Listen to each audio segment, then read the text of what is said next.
This week I'm joined by Beidler, and I'm so excited because not only is she great at so many things, but she's an author, and the biggest one is When You Love Someone in Recovery, which is what you're here today to talk to us about. So tell me how you even get started on this path to write a journey like this, because I'm sure there's a story behind all of it.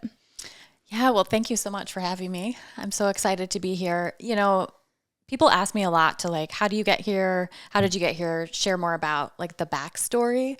And when I'm asked that question in my mind, I always picture myself as a little girl. So when I was about 9 years old, I spent a lot of time with my grandparents or my grandfather. My dad worked a lot. My mom had taken off, and my grandpa had a 6-pack of beer in the fridge for my dad when he'd come pick us up. And I remember I was about 9 and I stole a can of beer from my grandpa's fridge, and I took it and I hid under this oak tree. And I just remember like cracking that can and that sound and taking a sip. And at 9 years old, I mean, I was a baby, I felt like I was finally like going to be okay. And I think I was, feeling so alone and scared, and had spent a lot of years, even as a 9-year-old child, like just feeling untethered, not having a foundation, not being supported. And so I was seeking for something outside of myself to fulfill me. And that first sip of alcohol at 9 spiraled very quickly into other substances. And as a woman, with addiction, I then went through a lot of trauma, sexual violence, and other things that just led to, like, as a young girl already having gone through hard things, to it snowballing and just going and going, and kind of just, I felt like I was on this ride that just wasn't stopping, and I was just going downhill so fast. By the time I was 17, I experienced an overdose. And at the first time I was in addiction treatment, my counselor there really encouraged me with 6 words that I will never forget. And he said, "Your life has value and purpose." And as a 17-year-old, having survived an overdose and sexual assault and abuse and neglect and so many different traumas, I needed to hear that. I can only imagine. Yeah. And starting out, you go way back to when you're a 9-year-old kid and you're having a drink of alcohol for the first time. And as a 9-year-old, you can't even comprehend what's about to come. That taking that drink would have sent you down this path that you went down, because it doesn't sound like you had the influences or the right structure in your life to even provide that support. Am I correct in assuming that? Yeah, there was really no foundation for me, and no one to kind of be pointing the way of like how you should live. I grew up in an alcoholic home, and so it was like, it felt so unstable, and the solution to anything going on that was hard was to drink. It was to escape. And so I think what I was trying to do as a child was follow that example, which was escape. And I wanted comfort and I wanted peace, and the only way I knew to find that was to use. And that is a lie that I believed for a really long time, that substance use could somehow fill that hole in me and help me feel okay. Well, and you speak a lot about that childhood time too. I'm assuming some of the work that you've done is realize how much those childhood years are really impactful, and realizing that, as a kid, we like to believe like we can't remember a lot of things that happened to us. You kind of push things away, and you try and recall memories from when you were 5, 6, 7, 8, and you can't, right? But those moments in your life impact you for the rest of your life. So was that a lot of your healing journey, was working through a lot of those things that you faced really early on?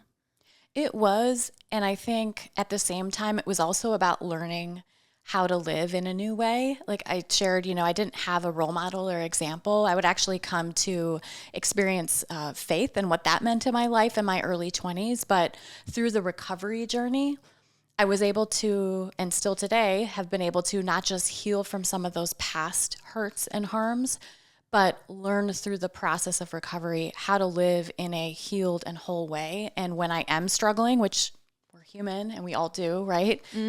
I know where to turn. Like I know that using substances for me will never satisfy. And so I am, just like my counselor said to me early on, that my life had value and purpose. I am passionate about sharing that message with other people because I know how impactful that was to me. And there are so many young people today, so many women specifically. I work with a lot of women and families who need to hear not just the message that their life has value and purpose, also that recovery is possible. That recovery is a way of life that can help us heal and also be an kind of lead us towards those solutions that actually do work. And I talk a lot about those in my book. Well, and talk to me too, beyond the childhood, you talk about having that overdose when you were 17. Mm-hmm. Was that a catalyst for things to change for you, or was it just kind of part of the story? Yeah, so I wish it was. I wish it was a turning point for me. I think what ended up happening, and part of why I wanted to write this book for families, my family had no idea what recovery was. They had no idea what addiction was. They had no clue how to show up for me, how to help me. And I think they were really scared because they didn't have the tools that they needed. They knew I needed treatment, but for them at that time, they thought treatment was this thing that I would do, go to this place, get better, and then I would come home and I would be cured and it would be fine. Well, what happened was I did go to this place and I got better for a time, but what they didn't know, what I didn't know, was I needed a process of recovery to help me kind of over the long term, and that it wasn't just this kind of one and done healing experience, but it really is a journey, and that it includes so much more than just stopping substances, and I love to talk today about how, recovery is more than sobriety. It's about learning how to become someone new. And so, I think often to that little girl sitting under the tree, who was so scared and so alone and just wanting to feel okay and feel okay in her own skin. And there are so many people like sitting under their trees, wanting a solution, wanting to feel okay, wanting to learn how to find that peace and that comfort. And through the recovery journey, we can do that and we can share that with other people. And so, yeah, I love talking about it. It's hard for me sometimes to go back to that place and remember some of those moments. But as I've learned in my own recovery story, it's important to do that because when we talk about those parts of our stories too, it can bring hope to people. We can go through hard things and things can get better. Well, and it's probably addressing too that it's not shameful. You had experiences and you were shaped by your experiences, but it's proof that you can come out of them and you can find a new path at any given moment. And you did. And you mentioned that healing process for you. And I imagine it's not a linear journey, one, and two, that you're also always going to be through that healing process. It's not like, just like you mentioned, you don't go to a treatment center and it's all over. You might get healed and it might help you in that moment of time, but this will be something that's part of you forever. It's not this thing that just, okay, put a Band-Aid, it heals. We're moving forward. Am I wrong in that?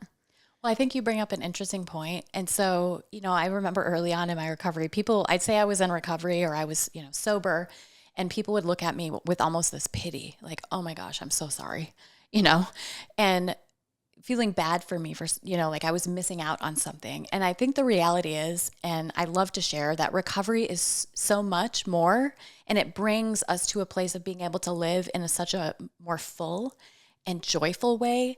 And so when we think about, sobriety versus recovery or what we learn in this process, yes, it can be seen as like a lifelong thing, but I like to focus more on the fact that I get to do this.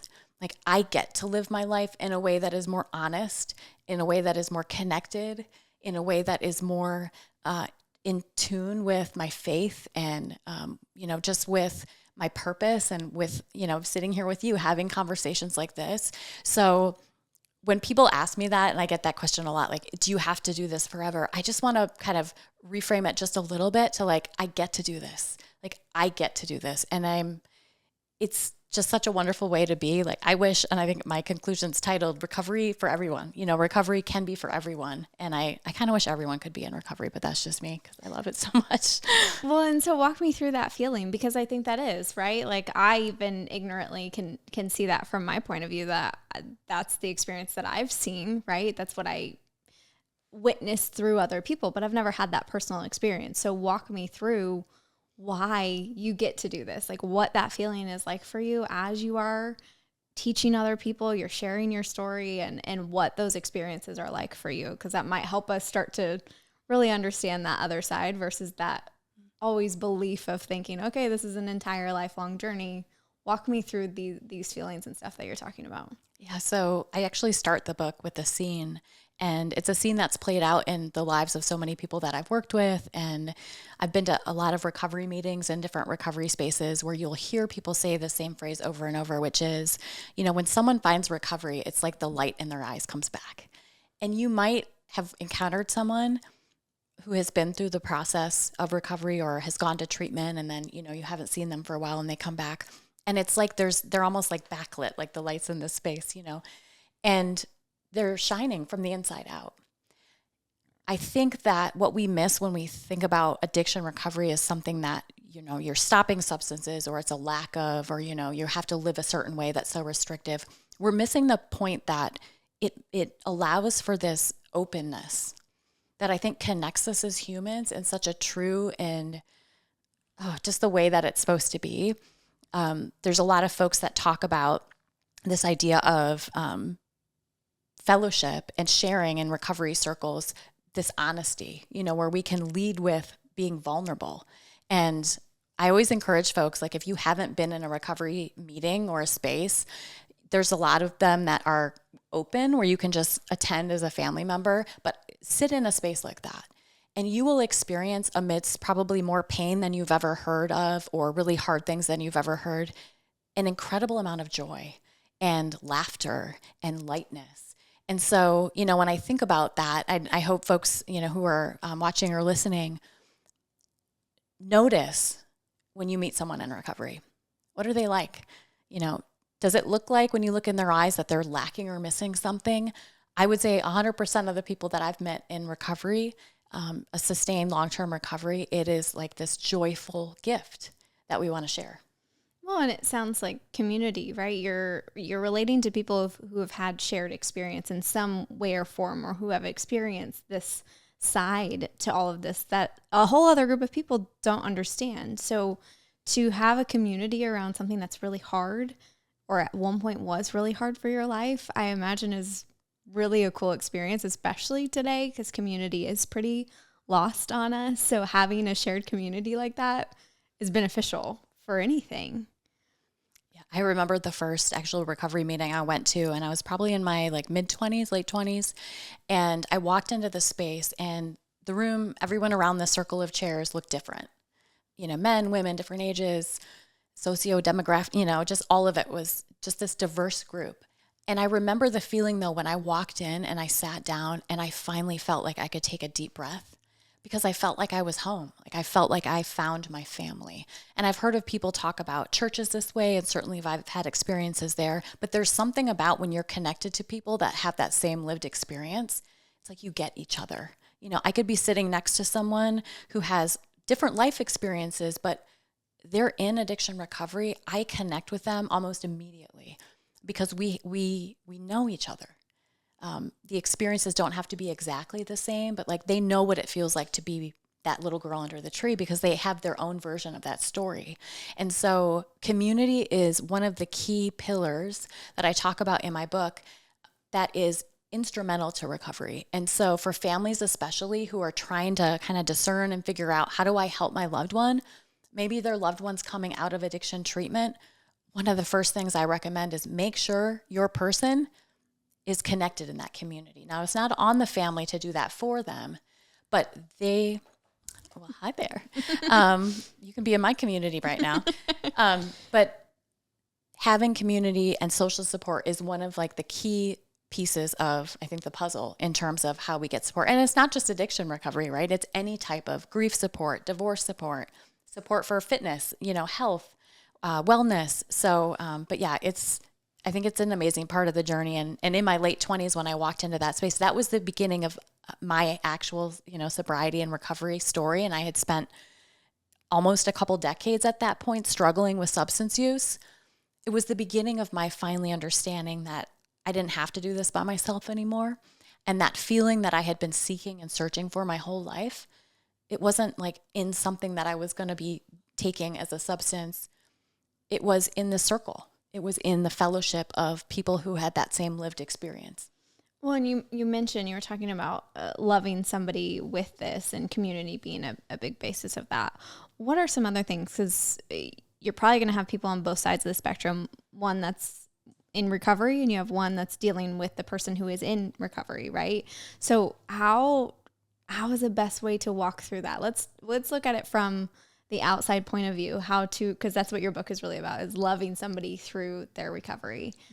How do you show up for them in a way that really matters? Because they'll have this community. I'm sure they'll have other ways of working through it. But like, how can you, just a normal person, show up every day for somebody that's going through this process or have maybe already been through the process? Mm-hmm. Yeah, I think that's such an important question. You know, when I was really struggling as a teenager and like I shared, had been through some really hard things. I remember my family and other people in my life saying and questioning me like, Caroline, what's wrong with you? Why are you doing this? Why are you doing this to us? And I really wish someone would have asked a different question, which is, what happened to you? And I wish people would have just sat with me like this and listened to my story. And I think we overcomplicate support sometimes, where we feel like we have to say the right thing or do the right thing, when really it's a showing up. It's a listening and doing so in a compassionate, empathetic way. And in my book, I have some practical like how-tos of, okay, here's some ideas of how you can show up, communication, things you can talk about with your loved one. But the listening is just such an important part of that. And I think so many families have been burned and maybe feel really hurt and discouraged. And like, will this even matter?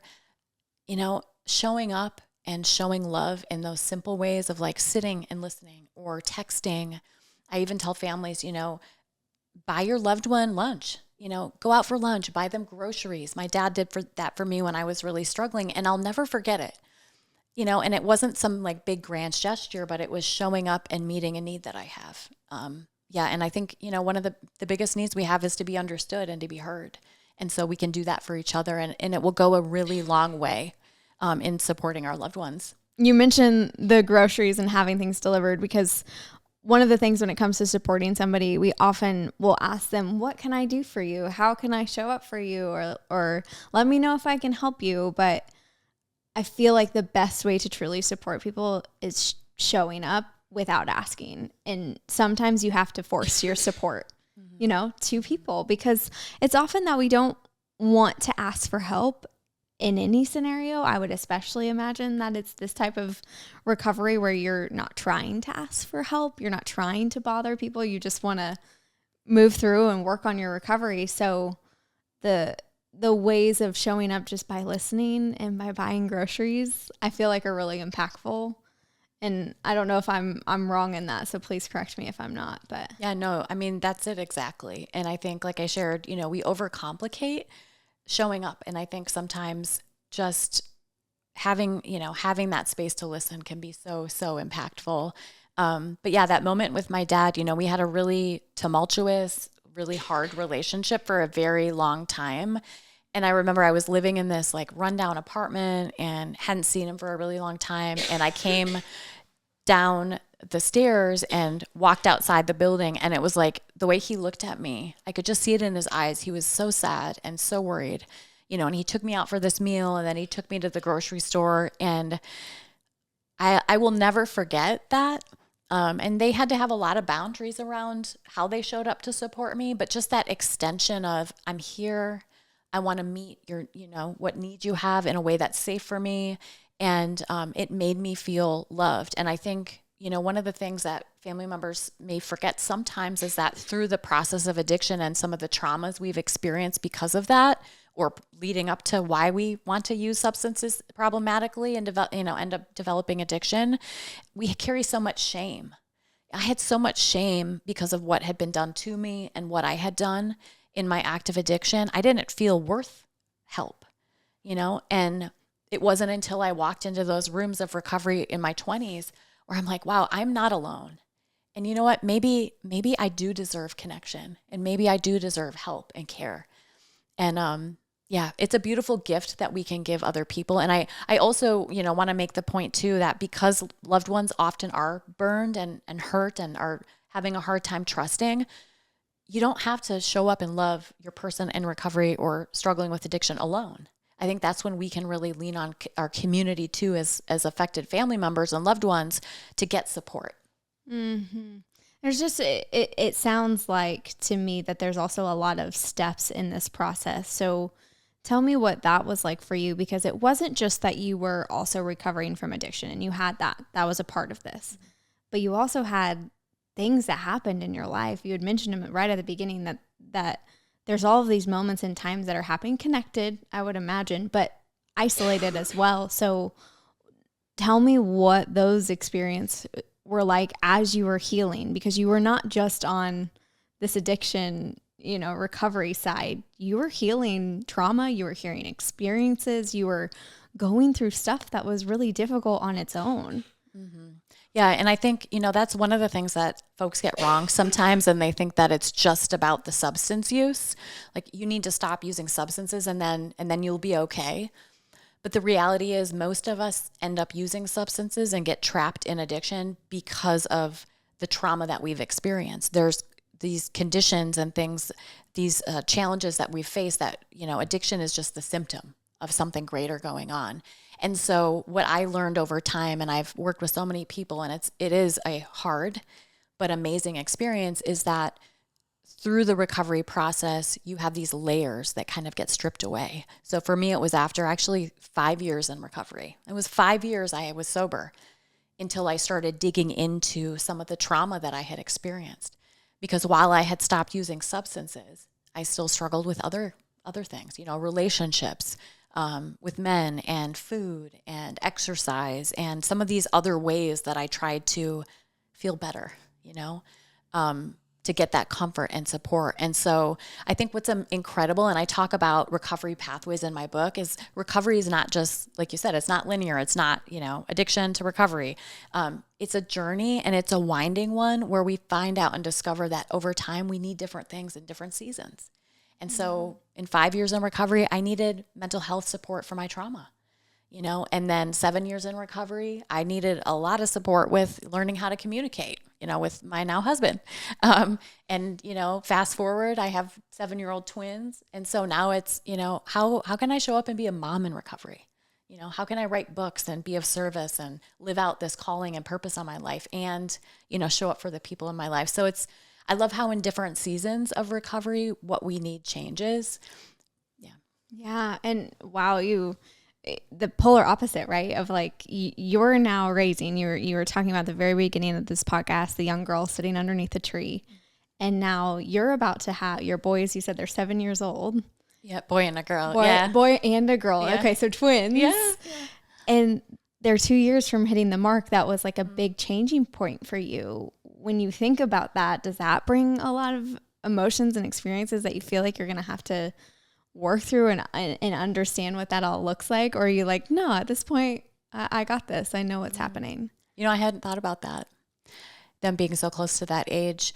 We are very open about addiction and recovery in our family now. And so that's a gift that I want to give to my kids, that it's not something that is hidden or secretive.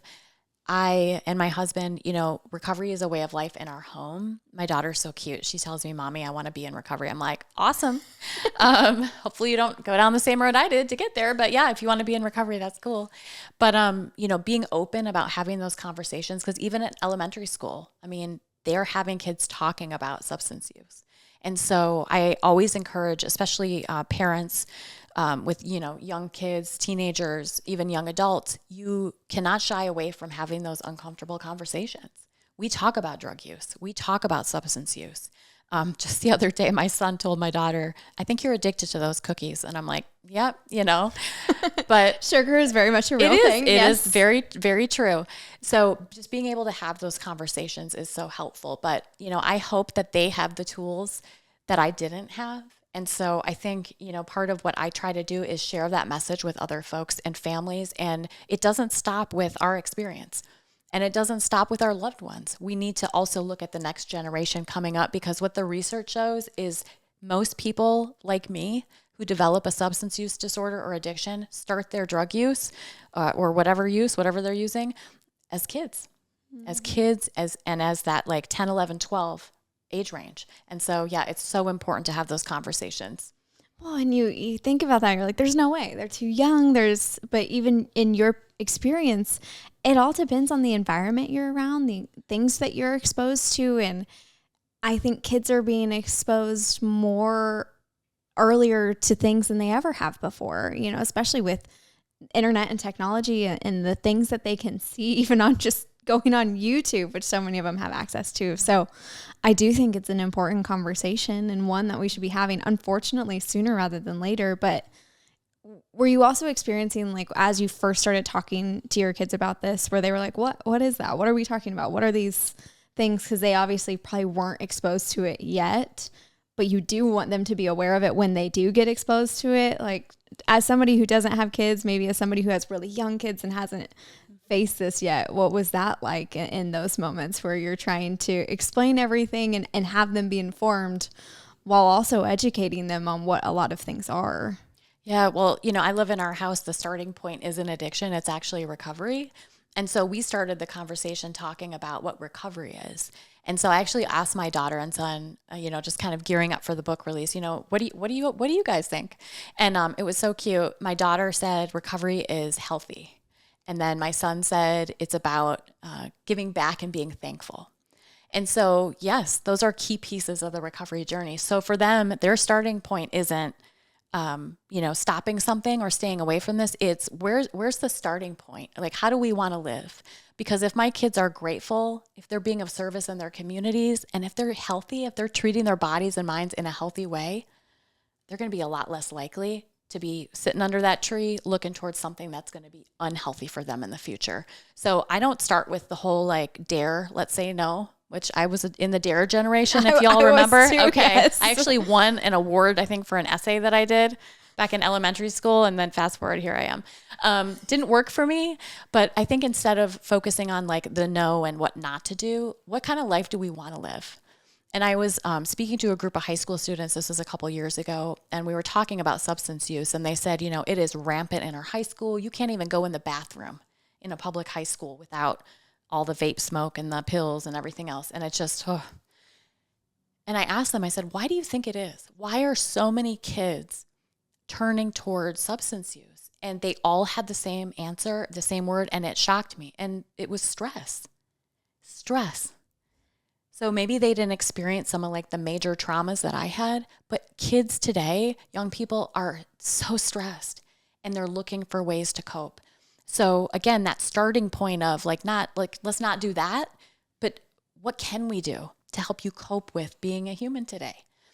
So I love to have those conversations too. I think it's so important. And then of course, also again, not shying away from talking about things like, we've already started talking about prescription medication.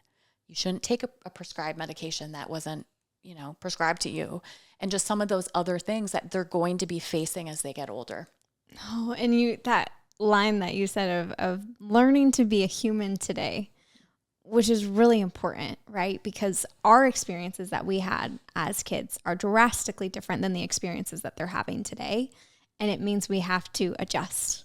We have to look differently at how that's happening. And a lot of what you're talking about too is kind of rewriting that script. Instead of focusing on certain negative things, it's just, let's figure out how you want it this way. And it's kind of like a Jedi mind trick a little bit, if you will, where you're just trying to focus on how to kind of change that narrative of speak that we're using. You mentioned that with the don't say, say no to drugs and all of that, but instead, like, what do you want your life to look like? It's like redirecting the energy to things that are more positive and more focused on you being able to write that.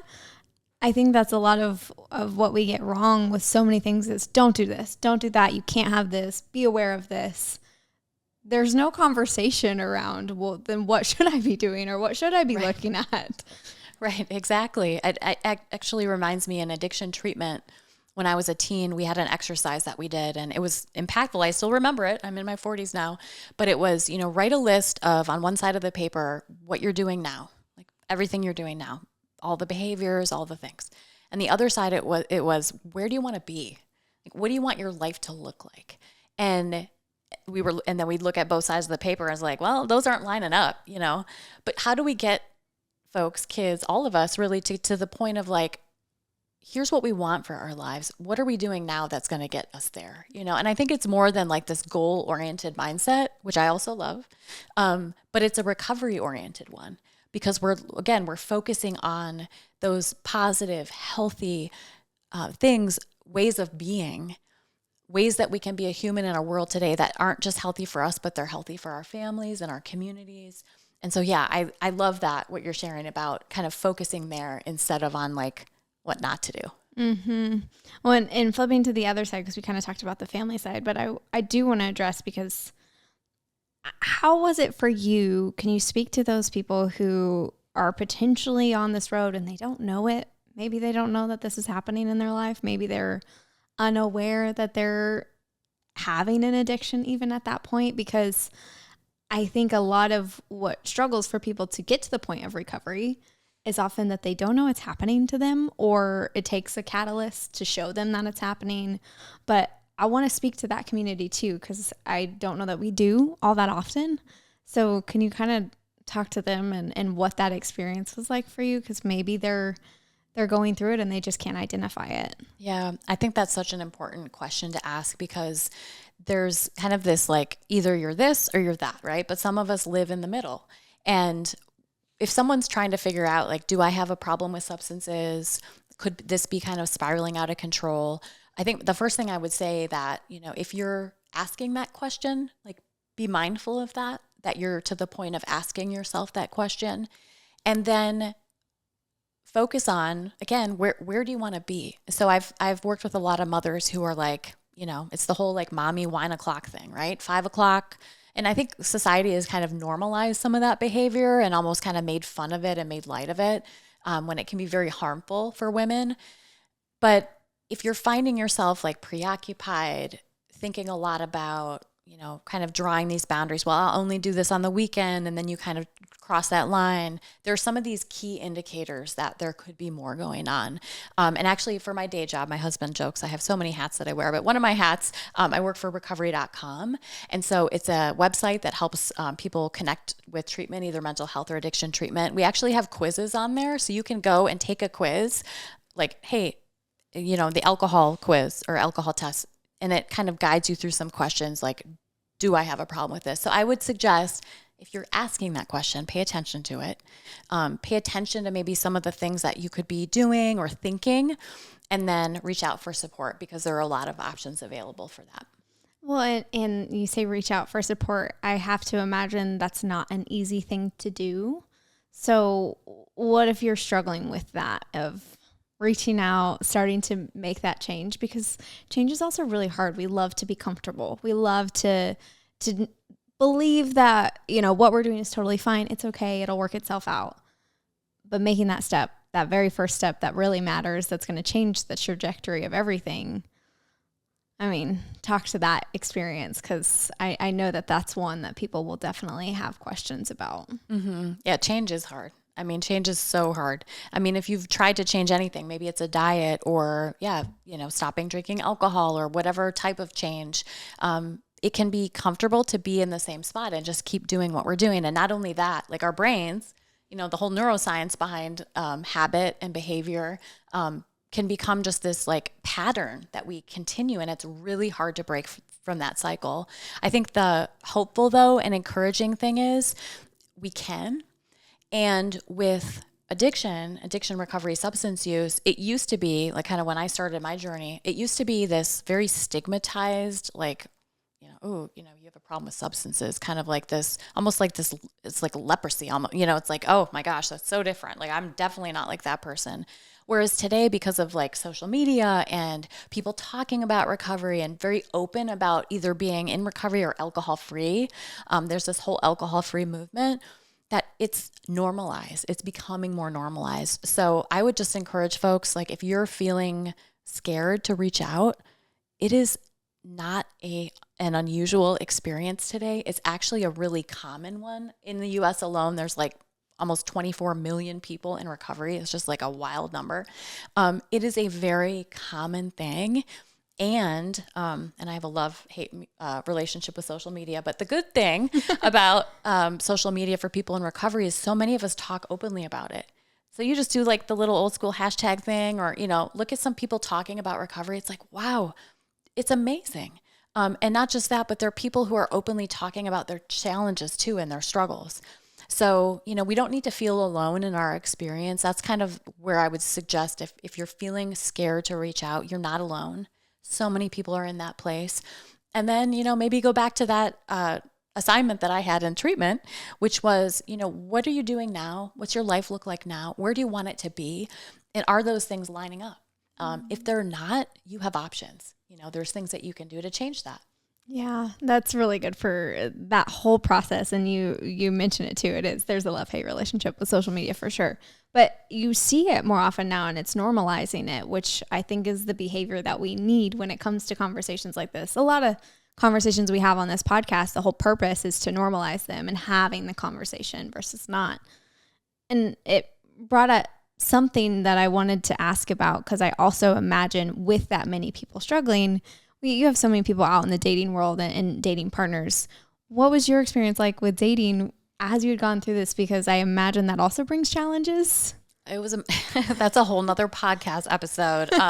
There's a lot to unpack there, and I'll just, it was challenging at first. I think for a lot of different reasons, because I needed to find out who I was. I needed to find out who I was sober in recovery. And I also needed to heal from a lot of what I'd experienced. So I needed to feel at home in my body and myself before I was able to kind of be in a relationship with someone else. I had a mentor early on who told me, I was kind of obsessing about, well, I want this kind of person and I'm in recovery. So, this is what I want for my life. And she said, well, are you at the point where you can be that person for someone else? Like, are you that person that checks all those boxes? And that was a moment for me. I'm like, oh, whoa, I need to do some more work. So did I have some questionable dating experiences in early recovery? 100% yes. And I wish I could turn back time and change those. I think we recommend people don't date until at least a year in recovery if you're, if you're having some challenges and things like that. I just rebelled against that. But I ended up finding an incredible partner and have just had, not always easy, but this amazing experience of being in a relationship, in a loving relationship, healthy one. He's not in recovery, which some people are like, oh, really?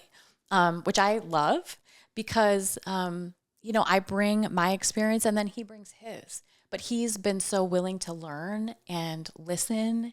And, part of why I wanted to write the book was to have the guide that my husband wished he had when we met, that my family, my parents wished they had, when I was struggling. And so, yeah, he's so funny. My husband, when the book came out, all the Amazon reviews are coming in and I looked and I'm like, Caroline Beidler, like my name was on there. I'm like, honey. And then he put, I'm Caroline's husband and I think this about the book. I'm like, you got to change the name.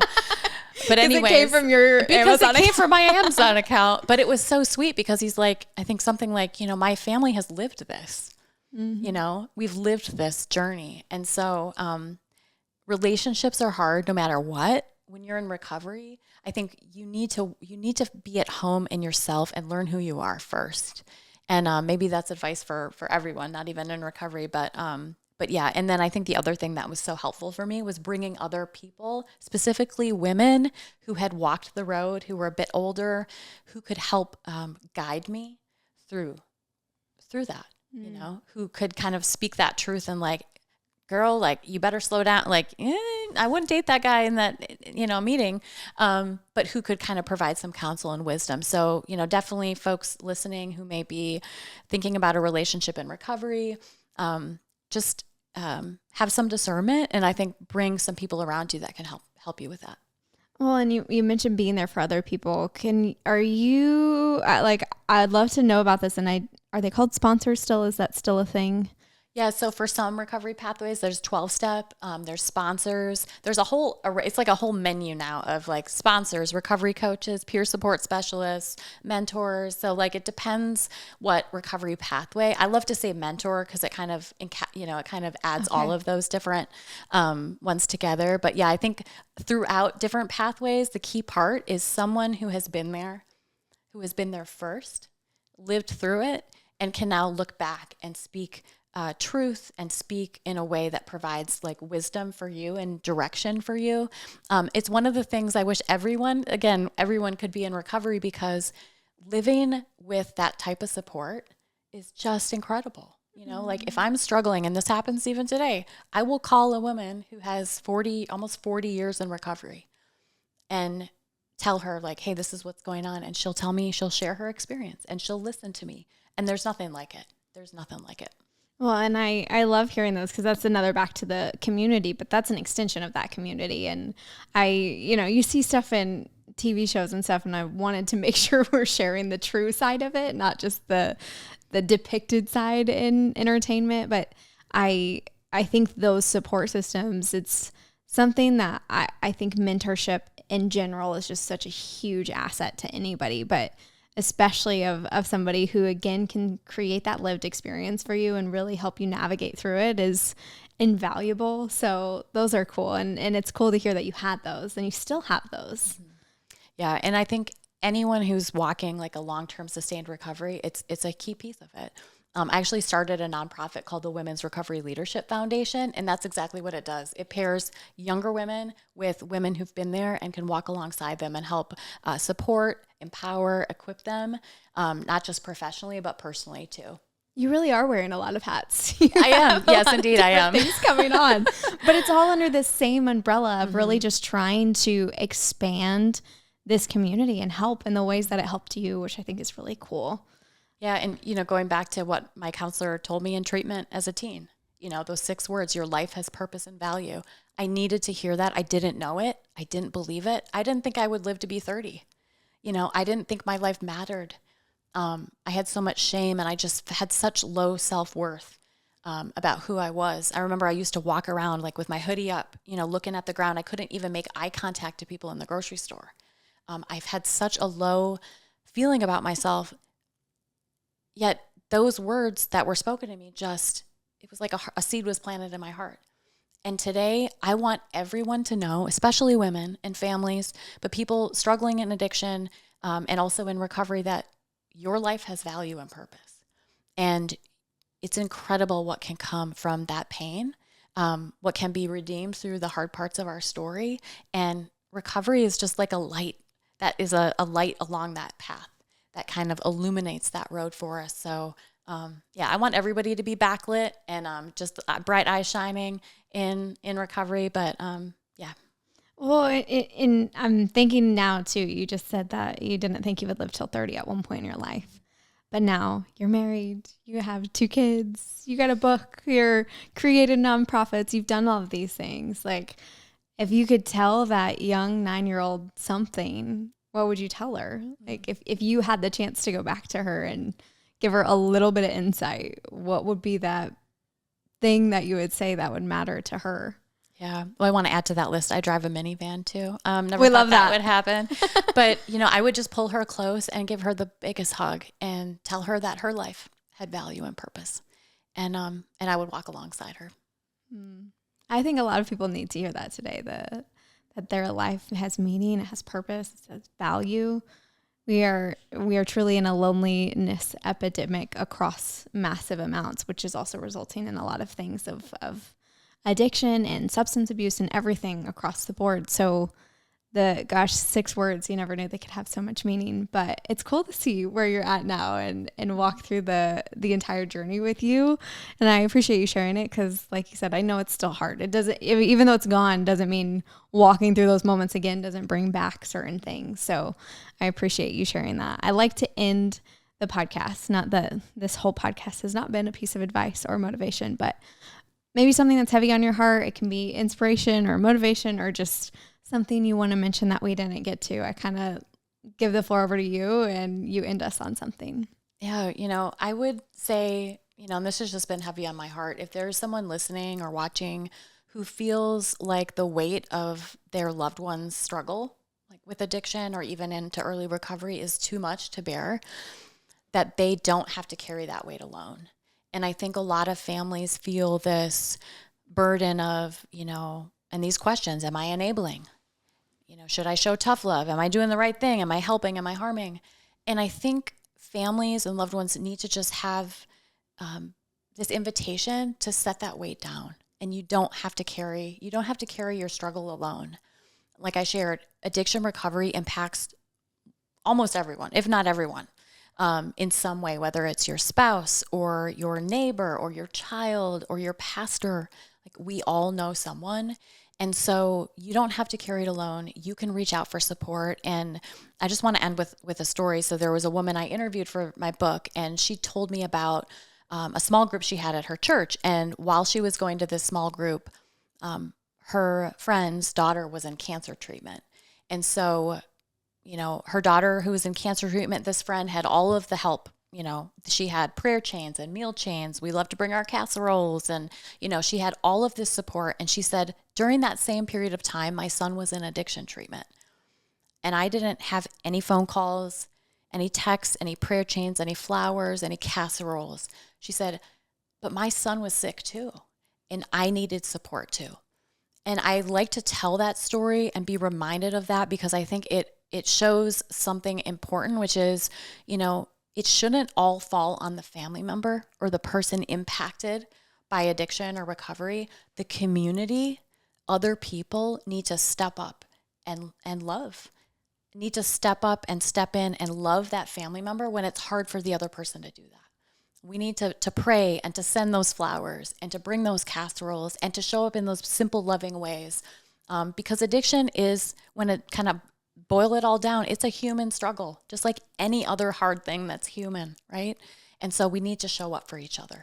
Mm-hmm. Yes, we do. That's a really good message. And I'm glad you shared that, because it is. We often, it's with most things in life, we love to highlight certain things and downplay others. And it's a perfect example of it. So hopefully we can stop doing that. Hopefully that's the momentum forward, to just at least be a little bit more curious, ask more questions. We also never know the struggles that people face in their everyday life. And that's often where we get caught up in. It's easy to see a lot of the really bad of people's posting it on social media, but a lot of struggles come internally and we don't discuss them. So people silently struggle, and I hate that. So I appreciate you being here to share and talk about everything. So thank you so much. Thank you. I've really just enjoyed talking with you, and thank you for highlighting this issue. It's so important.